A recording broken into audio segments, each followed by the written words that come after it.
Let's speak the truth. And the truth is, you acted too late. You could have subscribed to Haven't Seen It on Apple, Spotify. You could have followed us on Twitter, Instagram at Seen It Pod, but you didn't. Now I gotta go and catch my flight on Air Force One. Coming up next.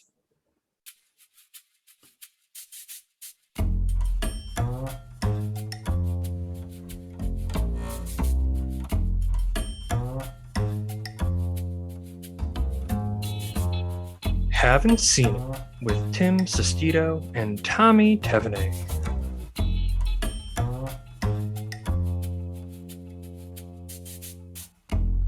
Hello, everybody. Welcome on in. Thank you all so much for listening today. This is a podcast where one of us is watching a movie for the very first time.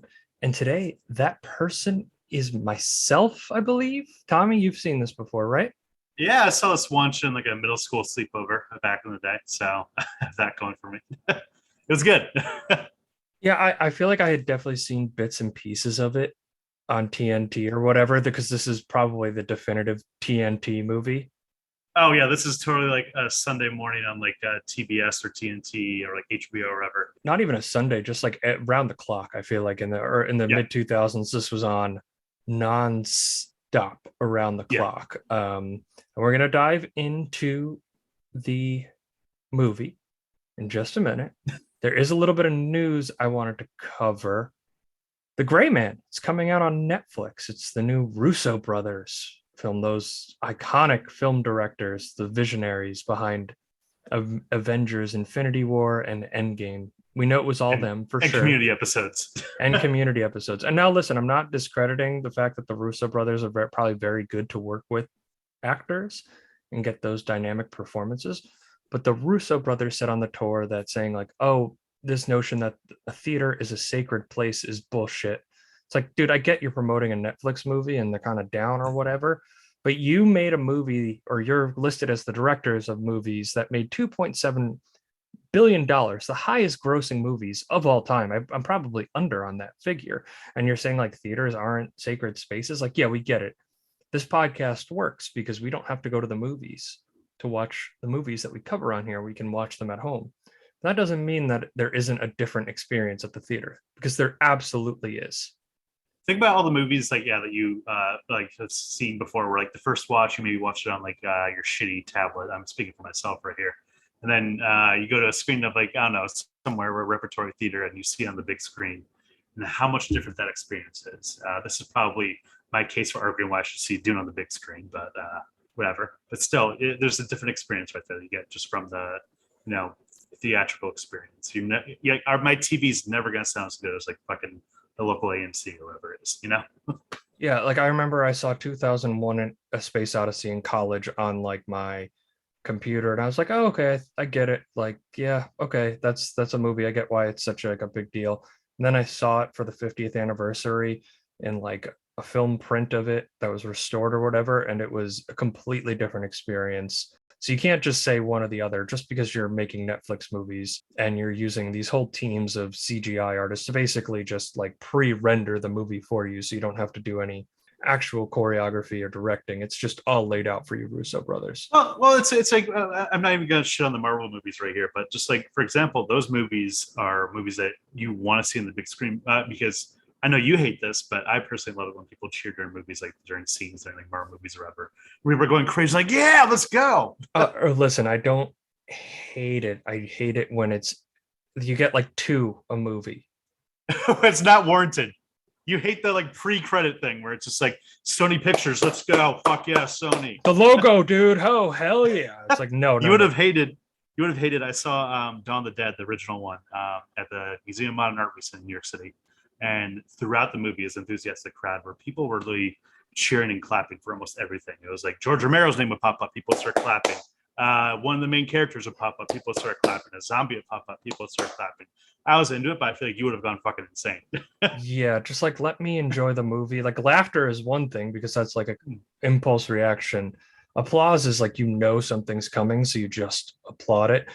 And I was very fortunate that my Spider-Man, whatever, I can't remember the names of the Spider-Man movies, but the one that just came out with all the other Spider-Mans, so spoiler alert, that people tried to applaud, but it was only really for like when the big reveals came, and I was like, all right, Yeah, cool. warranted. You get your pass, cinema goers. You have your little alarm out there, little tracker. So Russo brothers, this is my message to you now that you say that movie theaters are dead and to get over it. Get off my plane. Great segue. Anyway, this is Air Force One. How the hell did this happen? How the hell did they get Air Force One? I'm the President of the United States. The president's plane, Air Force One, has been hijacked. Experience the motion picture event of the year. My husband will not negotiate. Sir, your parachute. I'm not leaving without my family. Jim isn't making this decision as a president. He's making it as a husband and a father. Harrison Ford. Get off my plane. Air Force One. I guess I didn't check the TV spot before I downloaded it. I didn't realize we were going to get that quote back You to should back. just see how much we can clip in Get Off My Plane into this podcast. Get off my plane. I mean, you asked for it, Tommy. You did. That becomes our morning shock jock, like douchey thing where that's the only clip we play though over and over and over again. Yeah. Listen, any chance I get, I'm going to drop it on you. You know that anything on this podcast board that's there, you know that I can just drop it on you at any point. I'm not a shock jock radio guy, but when you deserve it, I'll bring the thunder. So this is Air Force One. Tommy, what did you think of this rejected script for Die Hard 3? I did like it. I mean, despite the fact that like you said, it was just like a beat for beat Die Hard like ripoff in some ways. Where like, for example, the national security advisor character is like the swarmy douche that's talking to the terrorist and immediately gets shot, just like the guy in Die Hard. Like, what's his name? The Harry cokehead. The Hard. cokehead. Yeah. Yeah, the cokehead, the guy. So it's just like they had the beats, but they played those beats really well, and I think it was different enough with Harrison Ford being the president. But you can easily see this be rewritten where like John McClane's become the president after thwarting like 3 terrorist attacks, and now he's the president. And this is what he's going to do. Yeah, that would have been like the really like if they had tried to do this 15, like they tried with the other Die Hard sequels that didn't do as well. If they had tried to do that again and you just had a real hack writing it, but John McClane's like your everyman, relatable character on the streets, making him the president would have been just such an awful idea that I really wish they did it. Just to see what would happen. So basically, if you change like nothing about the movie except for the fact that it was John McClane in it, would this movie still work? I mean, kind of like if you Yeah. removed, I don't like the word or the term, but if you remove the canon of the situation, right? And this was just like, this came out before Die Hard. This is probably held in a much higher regard because of like the pacing and like the thrilling atmosphere. This one feels a little more generic plot points, right? You have the president in the first 5 minutes being like, wow, we stopped the terrorist guy, but we didn't do enough. The dead will speak. We're not negotiating with terrorists. You're like, okay, well, he's going to negotiate with the terrorists in this movie. Then he goes back to the plane and he's just dad on the plane, despite being the president of the United States. He just wants to drink a beer, watch the Notre Dame Michigan game. That's all he's looking to do. It has those little beats, but it's also nice. I think those are positive attributes because before the action kicks off, it really lets you get into it. I do have some nitpicks for sure. My most minor nitpick, they introduced the president. If you haven't seen the movie, they introduced the president after this, like they kidnapped this hostage that they try to get out late, like that the terrorists are trying to get out later by taking the president kidnapped on Air Force One. I don't know if that made sense, but I hope it did. But then the Russian ambassador is kind of giving this like monologue, and then he goes, "Ladies and gentlemen, the president of the United States," and this is your first like, zoom in close up of Harrison Ford. It's like, why don't you say the name of the president so we can get the character's name? Because I don't think they clearly state the name of the president in like one sentence, or just say the president of the United States, James Marshall. They just don't do that at all in the movie. Yeah. When I was thinking about it, because I was texting you like right when I was watching the beginning of this movie, the first 20 minutes. I mean, the only time I can remember that like actually saying President Marshall was like a CNN reporter on the TV or something like that, saying like President Marshall is leaving Germany today or Russia or the fuck it was. So They just didn't care about that aspect. If it wasn't for Wikipedia, I wouldn't have known what this character's name was. Let's be real. You got like Jim and Marshall, but I'm like, I was like, what is this person's name? And then I looked it up. It's like, okay, it's Jim Marshall, but they never like explicitly state it. And I'm like, such a clear. I'm not a screenwriter, but there is such a clear line where I'm like, it would make sense if you introduce the president and then say his name right after, where you're literally introducing him. So might as well say his name. The fact that they just let a Russian TV crew on the plane is bananas to me. Right. So I had a point about that. I was wondering, like, in general, are like even like American journalists, are they even allowed on Air Force One? I don't even know. I don't know the history of it, but I do think that journalists can. But usually it's like people that are in like the White House, or maybe they did pre 9/11. I would imagine so, because otherwise this movie is just such like a logical fallacy for a contemporary audience. Oh God! To touch on that real quick, Wolfgang Peterson said on the DVD commentary, the director of this movie, he was like, "I wouldn't have been able to make this movie if this came out post 9/11," and he's just like, critics would have hated it. People would have been like, "Fuck this!" Like fucking Mark Wahlberg. It would have been Mark Wahlberg in the title role, probably. No, Mark Wahlberg. It would have been no. He's still too young. Then, if this was made in 2011, people would have hated this movie for whatever reason. Two, then it would have been Mark Wahlberg. But I don't get it, because this is just like, I feel like this is very of that era, like generic adult thriller for audiences. And one of the things I was thinking about is like they never make movies like this anymore, and I wish they did. It doesn't necessarily have to be Air Force One, for example, like the President of the United States, but just these like little adult thrillers. Like I just think of like the Bourne Identity, which they didn't think, like I imagine going into the Bourne Identity, they didn't think, oh, this is going to be this massive movie franchise, but it just blew up because it's just this nice, well-made, well-executed, well-acted thriller that the audience is able to follow, and it's what they want to see. But now I'm thinking it's like, okay, well, it's Jack Reacher, right? Yeah. So the difference is now it's all Amazon Prime TV shows, where it's just like you said, Jack Reacher.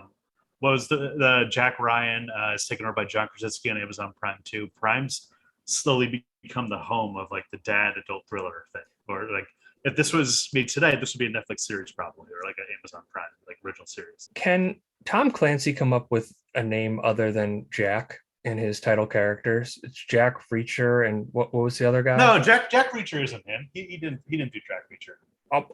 Why do I think they're this? I think they're Jack Ryan and Jack Reacher are like the same person. They like are very generic, like adult, like spies or whatever. Is Jack Reacher even a spy? We're probably pissing off all the Jack Reacher fans over here. You listen, enjoy your Jack Reacher. I don't watch it. I know nothing about it other than John Krasinski and Thad from Blue Mountain State are now the two guys that do it. I'm sure they're very well made. I'm sure they're exactly what you want. I just don't get around to watching those shows. Maybe I will when I'm like a dad or something. Like that feels like exactly. A dad show, just like nice, relaxing. Like, oh yeah, I'm in this office, but I really wish I was doing that, hunting terrorists. Well, this is probably a good segue that like Harrison Ford was in the middle of a run right here, where he was just like his mid 90s action star right here. Like he kind of left behind the Han Solo and like Indiana Jones right here. He started doing like the Jack Ryan one. Patriot Games and Clear Present Danger were right before this. He also did like The Fugitive, and so at this point, Air Force One was the perfect time where like Harrison Ford, yeah, he's Han Solo, yeah, he's Indiana Jones, he's Jack Ryan, yeah, he's whoever his character's name is from The Fugitive, the guy who didn't do it. He just had his like little lane right there where he was just the guy that was making these types of adult thrillers, and people were just ready to go. And that's why this movie is probably like I was. The fifth highest grossing in the box office of the year, which is insane to think about. I mean, it's of the time for sure. Also, who is the better actor? Because I think there's two that can just play pissed off, begrudging man so well. One is Harrison Ford, and the other is John Hamm. Those two can just play pissed off guy so well. Like John Hamm in Top Gun Maverick was literally just playing pissed off Don Draper the entire time, and it was perfect. I'm just like, these two have that something about their charisma, man. It's a bummer that John Hamm hasn't had his own little lane like this that Harrison Ford does, because like, it's because this doesn't exist anymore. There's no unless he commits to a TV series, which doesn't seem like he really, after Mad Men, really wants to commit himself to another TV series. Yeah, he has the Mad Men money, so he's like, whatever. So, I mean, thank God Harrison Ford got casted because here's some other people that are up for the role. Kevin Costner was really up for this role. Okay. Would have been all right. Yeah, I could see that. And then this is from IMDb from here. This is where it gets just like more ridiculous and worse. Where Arnold Schwarzenegger apparently can't see that work. He's too like one-liner and too just like I don't know. Arnold Schwarzenegger is an iconic figure of weightlifting and of movies. But man, when you need him to actually deliver a monologue, No, not carry there. a narrative, no. I mean, at this point, he was a little bit of a better of an actor than he was in the 80s, but still, it wouldn't have gotten to that level. So Keanu was also, Keanu Reeves was the other person who was considered. Too young, I think. I don't know how I want the Keanu version of this movie. I want to see that audition tape leak at some point. We're just like, what? Just Bill and Ted as the president. Well, I mean, this is also Speed, and I mean, this is basically a variation of Speed with a little more going on for it. Yeah, exactly. Well, Speed's considered kind of like a Die Hard ripoff to an extent because it's like Die Hard on a bus, but it feels a little bit more than just Die Hard, like tiny bit different. But that one's simpler. This one follows more of the same beats, but it's when it follows that wealth of a story that Die Hard has. This will feel richer, but Speed is like 90 minutes. It's cut to the bone of exactly what you needed. So should we get into what are the best Die Hard ripoffs? Speed's definitely up there. I'd say this is up there in the pantheon of like this is clearly just Die Hard on a plane or Die Hard on a bus. We also have Olympus Has Fallen, White House Down. I guess Con Air kind of counts. Toy Soldiers, which is kind of a mediocre like Die Hard in a school movie. It's all right with Sean Astin. And then we have Under Siege with Steven Seagal and Sudden Death with Jean-Claude Van Damme. Those are probably the big hits of Die Hard ripoffs. And which one we say would be the top? Probably Speed's the better of the movie. Like Speed, I think stands on its own, and even this to an extent stands on its own. But like the parallels between this and Die Hard are a lot more clear than Die Hard and Speed. Like Speed is just bare bones, but it's most of the movie takes place. I guess this one too, but it's under such a shorter period of time.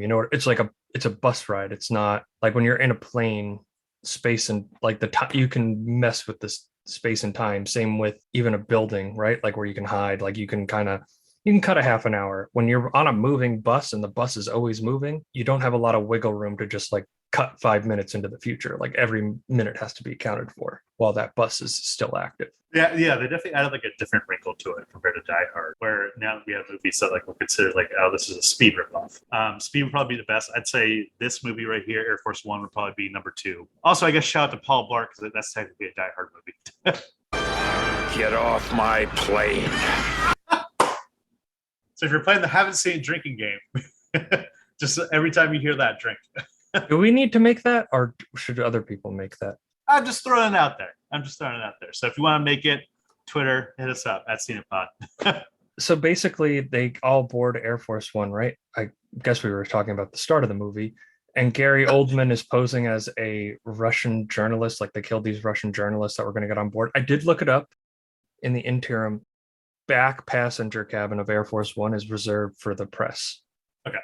So like that is a thing. I don't know if that's still in there, but they like National Geographic filmed something and they were saying like it's very rare that people get to see it. But it was so odd, and like I get why they were doing it. It was from a narrative perspective where like the hostess lady on the plane is like, come on, let me give you a tour. Okay, up here is where you can communicate with literally anybody. And then the president's office is right here. Yeah, it's dumb when you think about it, like narratively, but like in terms of the movie, you kind of need that to set the scene and set the setting of like foreshadowing. Like here's what you're gonna see here, even though it's so obvious when you're going around there with her. Gary Oldman was excellent, and they had real motive because the movie kicks off and General Ivan Radek, who's like a nationalist in Kazakhstan, I don't know, they tried to put a political situation on it, but it's obviously not well defined because they're not trying to start an international fiasco over this movie. That's another reason why there's 2 reasons why they'll never make a movie like this again. There hasn't one, they don't want to start any international conflicts. We saw it in Top Gun where they're just like, son, you took down the opposing force. Like, yeah, we're not even naming anybody. 2, people either love the president or hate the president at this juncture. I'm sure it was similar to that in '90s, but you can be a lot more vocal about your opinion. So whatever party alignment you think the president has, even if you write them as true neutral, like don't give them a political affiliation, kind of like they did in this movie, people are still going to be like, oh well, oh he's such a lib, oh they're such a Republican, and like the whole fiasco of like the country on their knees or whatever, like maybe would have existed in the '90s. Today, like half the people would be like, good, get him out of there, which is just like, all right, you're a fool for thinking that way. They do keep it very vague, but I mean, Gary Oldman, I mean, his Russian accent does it work for you? Because it works for me. I don't think it really breaks for sure. He's a perfect cast for this. Yeah, like where you get a truly talented actor to pull off an act, and Russian accent is tough to keep that long, and he doesn't waver from it at all. What I really like about him in this performance, I'll admit, when I haven't seen this movie in about 10 years or so. I only saw it once. I kind of realized midway through the movie that I mixed up his performance with The Fifth Element with this movie, where I was like kind of confused because I thought that Gary Oldman was going to be way over the top and just like chewing the scenery, and it's really more of a subdued performance. I'd say like a little more restrained. I think there's some great scenes right there where he just shows his menace, but it's not in a over the top like cheesy way like he's in similar movies like in Fifth Element or Leon the Professional. Well, he also doesn't really slip up, right? Like, so this is when, long story short, they want to release General Radek. They take over Air Force One. They try to evacuate James Marshall, the president, Harrison Ford, but somehow he escapes from his escape pod, which does not seem actually possible to do. But regardless, he gets out. It's a cat and mouse chase the entire way through. Gary Oldman's going to execute Harrison Ford's family, or he's going to call the president of Russia to release Radek from the prison. And that's kind of like the build up to this, the part where you realize that you cannot trust this person no matter what. And I think it's a really excellent performance from Gary Oldman in this scene in particular. Now what? Now we return to our homeland. Well, Radek will decide how best to use you. And now that we know you are willing to negotiate, our mission needs so many things. You said you were going to release us. Forgive me, I lied.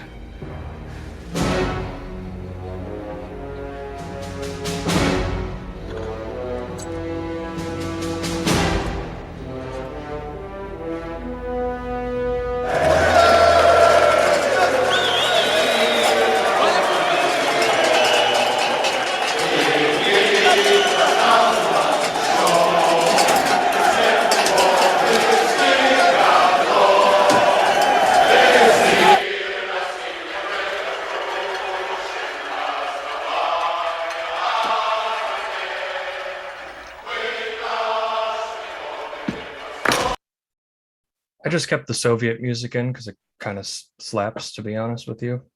Great energy right there. Also, another Die Hard parallel I just picked up on. The villain doesn't make a mistake the entire movie and still loses. Kind of like Die Hard, where it's just the watch that he releases from.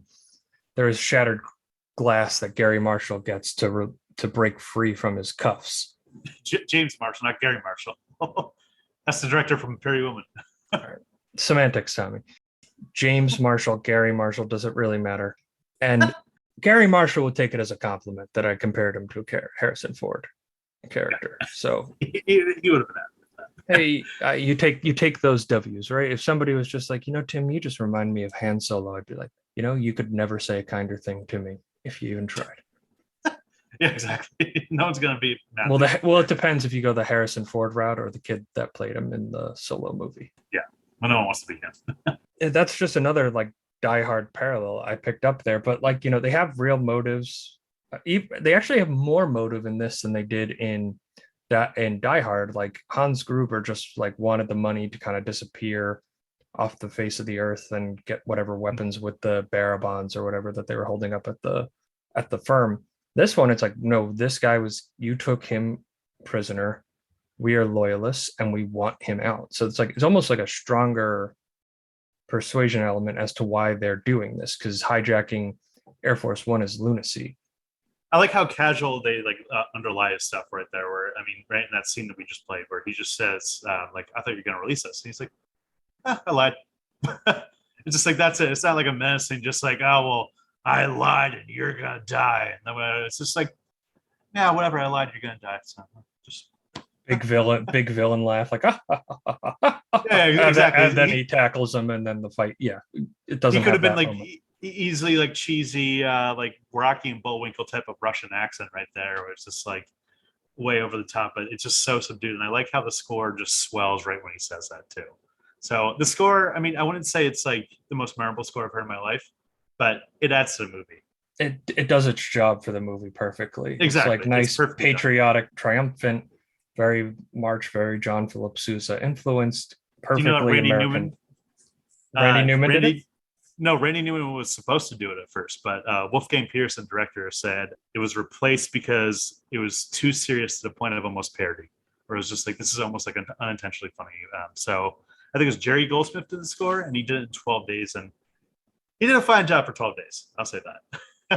You know why else Wolfgang Peterson picked Jerry Goldsmith over Randy Newman? Why? He looked at Jerry Goldsmith and he said, "You got a friend in me." Wouldn't that be the other way around? Yeah, well, it was a joke because he's got a friend in him, and he's using his song to burn Randy Newman. No, joke didn't land. Okay. Yeah. I got it. I got it a little bit.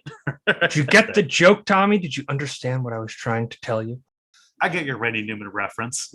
Okay, good. I'm glad. Half this movie takes place in one hallway scene in the basement of the plane. Like literally he spends half the movie in the same little set, because he comes out, he realizes the plane's taken over, and he doesn't he just keeps like monitoring their steps. He doesn't like take any action until they come to him, and it's very interesting in that regard. He also uses a cell phone he found in a passenger bag, which he was somehow able to connect to in 1995 or 1997 or whatever. That presidential technology. That's one of those things I'll be able to like hand wring over. It's just like, whatever. Oh yeah, I don't care. It's actually a very good narrative device. And it's also when we get one of the great Harrison Ford lines in this movie.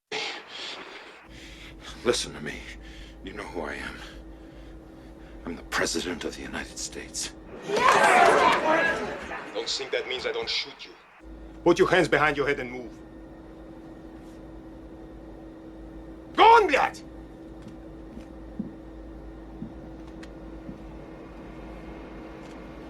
It's your lucky day. What more can my people do? Tell the F-15s to fire at the plane? Even if they tried, we're equipped with tactical countermeasures. He's talking to us. What are you telling me? What do you mean? I just want you to feel secure. That way no one will get hurt. The computer will fly circles around any missile they fire at us. And no hit, just a shockwave. He's telling us what to do. Believe me, all that'd happen is we'd get knocked off our feet. That's all. Shut up, goddammit! God. Is he saying what I think he's saying? If we're going to act, we have to act now. It's too risky. The president is up there with a gun to his head. He's asking us to do that? To Air Force One? He's not asking. Your commander-in-chief has issued a direct order. Do it! Shout out to Glenn Close in the end. She has a great performance in this, and she has a nice little arc too, where the first time she gets on the phone with Gary Oldman's character Igor Korshunua, I'm not going to say the last name. Igor, he gets on the phone. You can tell she's completely overwhelmed by the moment and not able to like make sound decisions. And as it goes along, like in this one where she's like, "This is your commander in chief speaking. Now do it." She does it, and then towards the end, where they want to, there's like a thing in the U.S. Constitution where if the president is incapacitated or taken hostage, for example, the vice president can sign a bill changing an order, which was, I believe, the order to release Radek from prison. And he's like, "No, this is his decision. Like, I'm going to let him do it." And they're like, "Oh, you're going to be weighed on the wrong side of history." And then at the end, she gets to tear up that little bill, being like, "Nah, bitch, I was on the right side of history." It was weird because the whole thing, like, there of it was just basically what the defense secretary just like wanted to be like. I thought it was more so like him like pass over the power to me, because they brought in Philip Baker Hall, which R.I.P. I wanted to do a Philip Baker Hall movie recently because he passed away, and I didn't even realize he was in this, but we got it in. That's why I picked this movie. Yeah, exactly. That's why we picked Air Force One, not because it's the 25th anniversary. In general, it's just like, okay. I just thought that there was kind of a power grab right there to the defense secretary more than it was like this end of Radek. Oh, of course it was, but she was on the right side of it, and it was and her being defiant in her choice. Where maybe if that was introduced to her at the beginning of the movie, right, she just signs it kind of like hand trembling or whatever, putting her John Hancock on the paper. No, she was like, no, this is the decision. This is the decision I'm going to make, and I'm going to live with it. And she ended up being she trusted her instinct, and she was correct. Where she was completely overwhelmed and completely outplayed in the first half. Now, granted, they were not on even playing fields. They held a plane hostage. Also, what did you think of the scene where most of the people escape? Harrison's Ford character starts to leak gas out of Air Force One. They basically have to drop the plane down to 15,000 feet or whatever, and they use a fax machine to get this messaging off to. They're like, no, the phone lines are cut, but not the fax line. They're two separate lines. It's like peak 90s right there. It's like, oh, when the internet or phones are down, we always have fax machines. Don't forget that. It's also peak 90s for like, I don't know, nobody uses faxes anymore, but just to be like, this is the way the technology works. And everybody in the audience just goes, yeah. I can't validate if that is true or not. I would imagine maybe, but somewhat. But then all these people just start jumping off the plane, and it's just so silly. It's so silly, but I like it. It's a nice little levity, like moment of levity in a very serious movie. Yeah, it was pretty nice. I've seen, especially the person who suggested the fact scene of being like, "Oh, she's alive." Not everyone obviously made it out of that scene. You were texting me last night about this. About like, God, the CG in this movie just has not aged well, like at all. And that's one of the scenes where it's very apparent right there. I always think it's funny watching 90s movies now. Like, for example, I rewatched the Jurassic Park. No, that still holds up. That's the only one that does. That was a joke. But yeah. I was watching the Matthew Broderick Godzilla movie over the weekend because I was hungover, and that was just a perfect hungover movie. Can I ask the question? Yeah. Why? I mean, I know you gave me an answer, but why? Because I was hungover. I wanted to see Godzilla fuck up some shit, and honestly, I'm not gonna lie, I actually like that movie a lot more than I thought I would. This rewatch. So I mean, it wasn't a masterpiece, but anyways, to finish my point, that movie, you know, my friend Will, who's on the podcast before, he was talking about how the practical effects on that movie worked, where it's just like different oil, water tank things, like boats falling over, like practical effects. But then the second you got into CG in that movie, and you see like the CG Godzilla, it just takes you out of me. Like, oh god, this looks awful. And it's very similar to Air Force One right here. It's just like, you know, all the stunts in the movie work just fine, but the second you see exterior shots of the plane and stuff like that, it's clearly not a Top Gun situation where we have like, you know, actual Air Force One, actual plane just like that at all.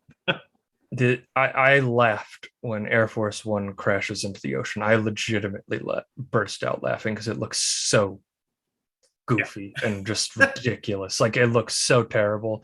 I'm like, you would have been so much better off just using ILM and using practical effects, man. This is pretty tough. I think that what happened was that like after Jurassic Park, like so many studios and like directors got so overzealous and so like, oh, CG, we can do anything, but they didn't really do any things that Spielberg did. And so, well, you know, 30 years later, Jurassic Park still looks fine. Almost any movie from the 90s that has CG are just like, God, just get it off the screen right now. Like, fuck this. Spielberg was so smart with the CG in Jurassic Park because it's not, the dinosaurs are not just CG. They're CG from wide shots, from like movement shots. But when you're close up on that T-Rex in that first scene, when it's revealed, that's a puppet. When its face is crashing down on the car, that's a puppet. See, when you're combining your effects, the eye isn't picking up on the fact that it's not real at this moment, and it's not, or when it is or when it isn't, because you're constantly getting that illusion blurred. Every other movie in the 90s was just like, yeah, we don't need to do that. Yeah, that's fine. Don't worry about it. Animatronics, who cares? We have a fucking computer now. We got this. Yeah, it definitely dates the movie. It definitely would have held, it would definitely look better, but it's not a big enough part of the movie, in my opinion, for it to really matter. Because like when it's dark and it's just like a wide shot of the plane flying, it looks fine. It looks like a low budget TV show now. Yeah, exactly. There's nothing really. I mean, if it was like literally like trying to be like a Top Gun type movie, then yeah, it would have sucked. I mean, so, but thankfully it wasn't. It was more inside the plane instead of outside the plane. You keep referencing Top Gun. You didn't like the movie. What's going on with you, bud? I like Maverick. I didn't like the new one. Or I didn't like the old one. Such a shame. Such a shame. I am a star. I'm a star, I'm a star, I'm a star. I am a big, bright, shining star. Who? I mean, it's Harrison Ford. Who's the star of the movie? Is it William H. Macy as Man? I do want to shout out. I think it's either between Harrison Ford and Gary Oldman, and Yeah. I think the thing with Gary Oldman in this movie is I like that the movie doesn't exactly end right when he dies, but the movie loses so much juice the second that he's gone. The last third of them trying to land a plane really just it's kind of boring. Like I feel like if I rewatch this on cable, I'm probably gonna skip the change the channel once Gary Oldman's dead. Yeah. It's like the last 15 minutes of the movie, and then the most predictable plot twist that we all saw coming, which also is a plot flaw. Like, so the reason that they were able to get on the plane, Gary Oldman's crew, is that one of the Secret Service agents was a radical nationalist, and he like let them on. He opened the weapons gates to let them access the firearms and things like that. I think if we're making Die Hard comparisons in this, I would say that Hans Gruber might, besides like Darth Vader, might be the greatest movie villain of all time, like that originates in a movie. In this one, and I think part of the reason that works is that was the coming out party for Alan Rickman and for Bruce Willis in that movie. In this one, you have Harrison Ford, you have Indiana Jones, you have Han Solo, you have Decker from Blade Runner, even though that wasn't a big hit, but just like so many esteemed performances, like such a legendary actor in 1997. And not to say that Gary Oldman wasn't accomplished at this point, because he wasn't the name draw that Harrison Ford was. There's a reason that Harrison Ford's the only man on the cover. I don't think Gary Oldman got that name recognition until the Nolan Batman movies. No, I think Harry Potter. Oh well, yeah, it's around the same. It's around the same time. It's like 04, 05. Yeah, that period. So I do want to shout out though. I mean, like how many recognizable like character actors that guys are, or I mean, like the Secret Service agent you said that portrayed him. Xander Berkeley, he's the dad, the foster dad rather in Terminator 2 that gets killed in the beginning. And we also have Elia Baskin, who's Peter's landlord in the Tobey Spider-Man movies. The guys that always ask for rent. Sean popped up. I was like, "Fuck yeah, he's in this movie." I didn't even know. And then Phil Baker Hall, obviously, as we said, from Boogie Nights. R.I.P. To get back to we talked about Xander Berkeley's character. I didn't really like that they didn't have that much motivation for him. They kind of glossed that over and cut it out. Apparently, they were going to film a scene that like explained like why he was like a nationalist or why he's betraying the president, and they said it went a little bit too long. I could see if you had cut anything out of the movie, you could cut that out. I almost wish there was a quick moment that was like, here's why I betrayed you. Well, listen, I don't even need the motivations for that so much as like at the end when they're making the final escape off the plane. I guess it's because he was going to be left behind on the plane no matter what, because the president was the last one out, but he just like pulls out the gun and starts shooting at people. I'm just like, bro, there is no point at this point to do this. But I guess if I'm remembering correctly, like he didn't have a chance to escape, so he was kind of like hedging his bets and being like, well, I'll finish out the final mission here because I'm going to die regardless. What's funny though is that like he had so many moments throughout the movie just to like betray the president right there. I mean, like there is one shot where Harrison Ford hands him a gun and like literally just like, you gotta start this up. And I almost thought that was almost immediately gonna like try and play to him like trying to shoot the president, but it was a little shocking to wait until the end right there. Because at that point also it's like, okay, Gary Oldman's dead, the whole entire Russian crew's dead. What do you have left for you, Xavier? Or Xander? Well, it's interesting because I made a joke about William H. Macy, just being man in this, but I'm kind of like the man's been active since 1980, and I'm like, he was on in TV movies and stuff like that in the 80s. That man had to hustle for like 20 years to become a recognizable name. Like he was just doing TV bit parts and stuff like that until like the mid 90s, where he was some smaller characters. But outside of like Pleasantville, this is and Fargo was his first big role. But like following up Fargo, how did he just get man in command of this, man important in U.S. government on Air Force One? It is weird seeing him in this, where like he pretty much doesn't have that much to chew with. I mean, I guess he helps like land the plane, or not even land the plane, but like stabilize the plane. But like you'd think William H. Macy would be a bigger part of this. Both him and Gary Oldman had big 97s, Boogie Nights and Air Force One for William H. Macy, and then The Fifth Element and Air Force One for Gary Oldman. Like those are big years for those guys, and guys that probably had been acting for a little bit to kind of get some steam going. Like Fargo, I feel like Fargo's kind of developed more into like a cult classic because of the directors, where I feel like the Coen brothers kind of got their blank check, if you will. Big Lebowski onwards. That's kind of like the one that kind of like really pushed them forward. Yeah. Really set them off. But I don't know that. I wasn't alive at the time. But yeah, I think it's Harrison Ford. It's just he's right about at the point where he's about to stop giving a fuck, but he still kind of gives a fuck in this movie. And it's that blend, like, because then there's that like stretch he has in the early 2000s where he does what is it called, Hollywood Cop or whatever, where he Hollywood Homicide, I think. Hollywood Homicide, yeah, and it's very clear that he does not give a fuck anymore. That's his paycheck period. unless you're Disney backing up the Brinks truck to get him to be Han Solo again in The Force Awakens, and probably had to pay him even more to get him in The Rise of Skywalker. Where it's like, oh, he looks like he's trying. Where they're like, here's $10 million, come do this for us. He definitely found his thing where he's just like, yeah, I'll do it. I got to do this now, and just fine, I guess. Yeah, he delivers like so many great cheesy one-liners in this movie. Like, obviously the aforementioned "Get Off My Plane," but I love "If You Give the Mouse a Cookie." Yeah, that's another good one. And of course, I'm the president of the United States. Yeah, that delivery is just hilarious. Like, don't you know who I am? Harrison Ford has this just like, he can drop, he's so like, it's such like a mellow voice, but he can drop it so stern and forceful, and just like hats notice that it's so like powerful and very distinctly Harrison Ford. That's what I really like love about him. It's like he always kind of keeps the same voice, but he's just able to inflect it at the right moments. And I think that's like a big reason why he became one of the biggest stars Hollywood's ever produced. Are you ready, comedy partner? Waka waka. Would this movie work as a Muppet adaptation? We're both going to say no to start for sure, but let's talk ourselves into it, Tommy.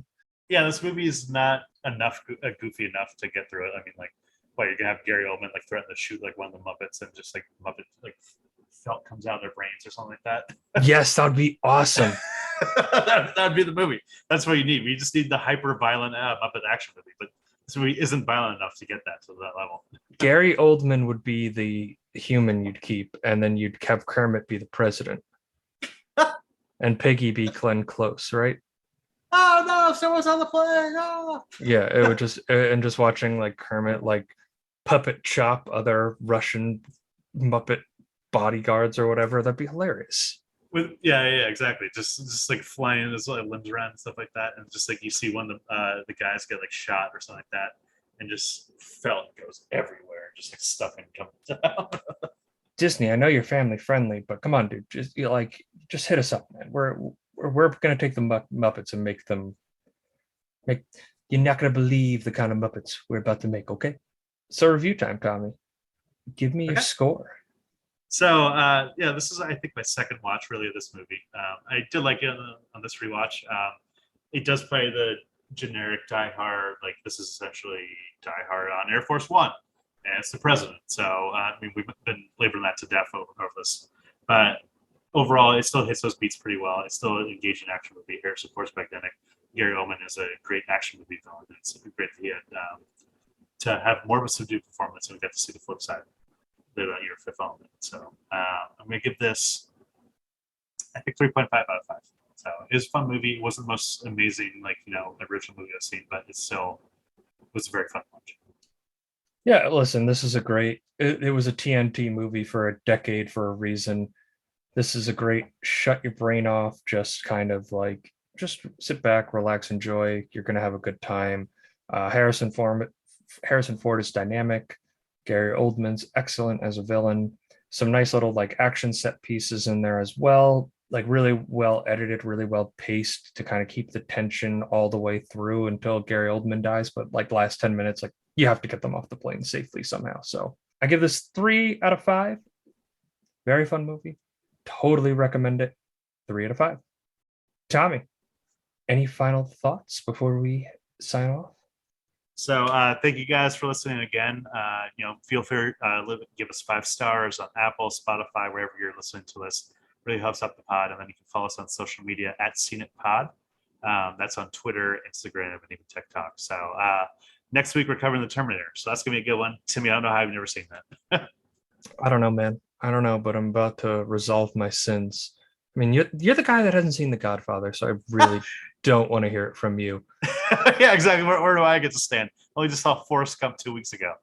Exactly. All right. Thank you, everybody, for listening. We'll see you next week.